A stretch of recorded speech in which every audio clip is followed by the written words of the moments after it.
Hi. So first of all, this is an apology because I told people I would do a video of how I turn my Rowena into a bolero quite a long time ago and I didn't get around to it. So huge apologies for keeping you waiting so long.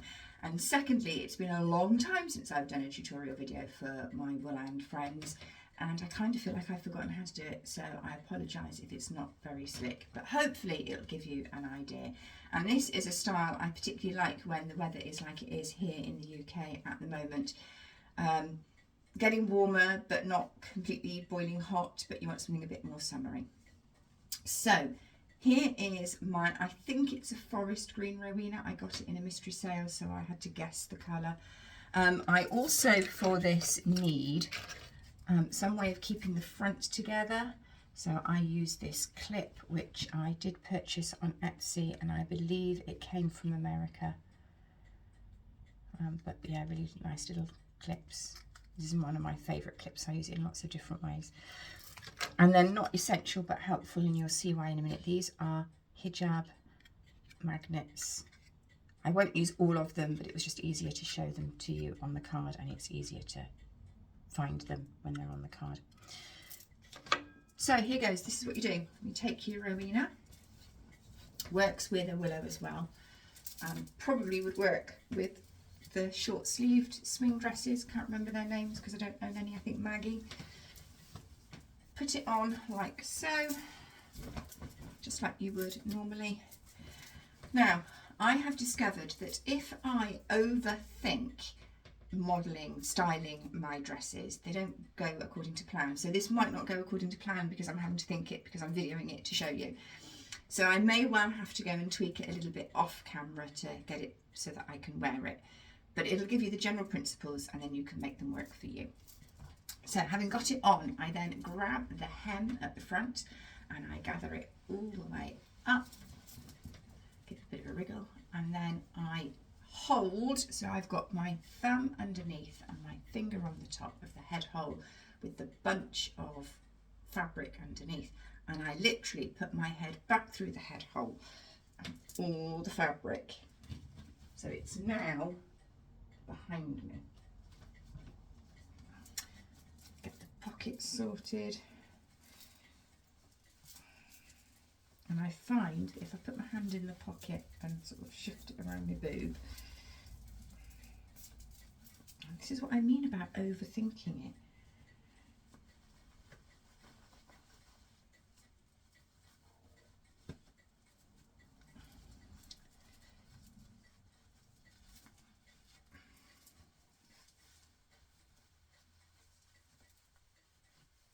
It's almost like the dress knows and wants to conspire.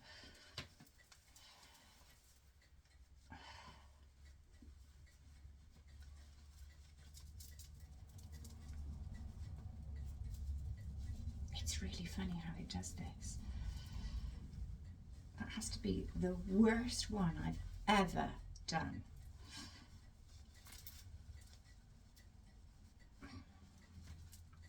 Now I think that where the seam of the dress comes, see what I mean, overthinking it, is a good way of marking. Can you just see the seam there? It's hard to see in the darker fabrics, but I think that just makes a good guide of where to put your clip. So that's hard like that. Now, there is a gap at the back. Hopefully you can see that. What I'm going to do is take my hand and clip through. And this, I've now got it here, can you see? Hopefully you can see that. What I'm now going to do is grab the darkest colour hijab magnets and pair with a light colour. You can't see me do this, sorry, you're having to guess. Because I've only got one of each colour, if that makes sense. So I've now got a dark paired with a light. I'm going to take the darker one, and that's going to go in a fold in the top. Some of those situations you need about 3 pairs of hands. So I'm reaching, I've got the back, can you see? And I'm now going to put the light hijab magnet underneath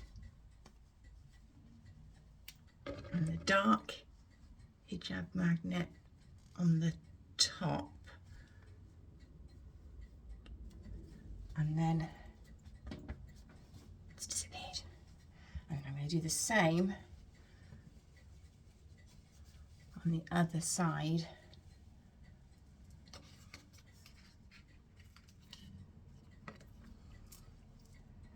So the light one underneath it all.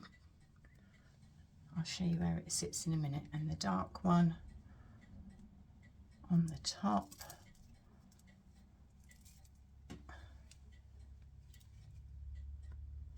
Oh no, that's the light one, isn't it?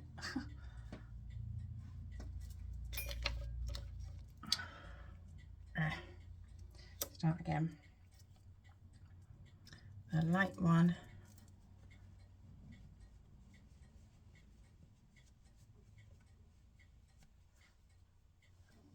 underneath,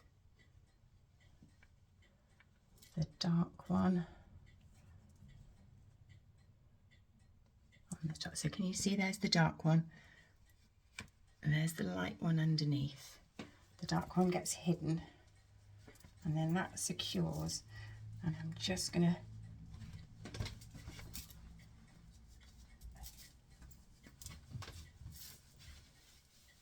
now, the other thing to say is, because I have long hair, if I take